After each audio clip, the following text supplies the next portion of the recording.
বাংলাদেশকে সংস্কারের মাধ্যমে পরিবর্তন করতে হবে এবং এই পরিবর্তনের পথে প্রধান বাধা হয়ে দাঁড়িয়েছে বর্তমান বাংলাদেশের সরকার।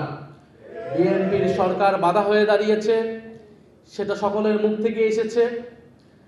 আমরা শহীদ পরিবারদেরকে মনে করি বাংলাদেশের জনগণের সম্পদ। তারা জুলাই যোদ্ধারা বাংলাদেশের জনগণকে প্রতিনিধিত্ব করে।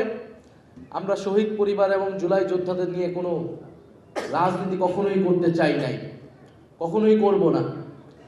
কিন্তু জুলাই যোদ্ধাদেরকে বর্তমান সরকার বিএনপি তারা নানাভাবে ব্যবহার করার চেষ্টা করছে।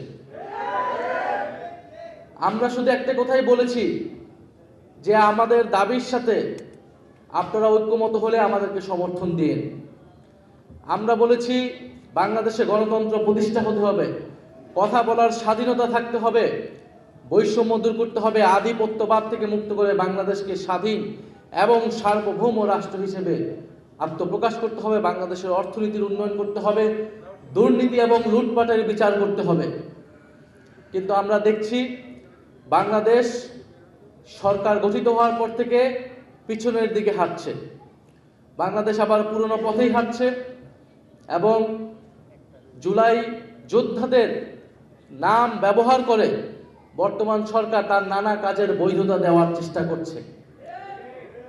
কখনো তারা ৭১-এর নাম ব্যবহার করছে, কখনো তারা জুলাই যোদ্ধাদের নাম ব্যবহার করছে।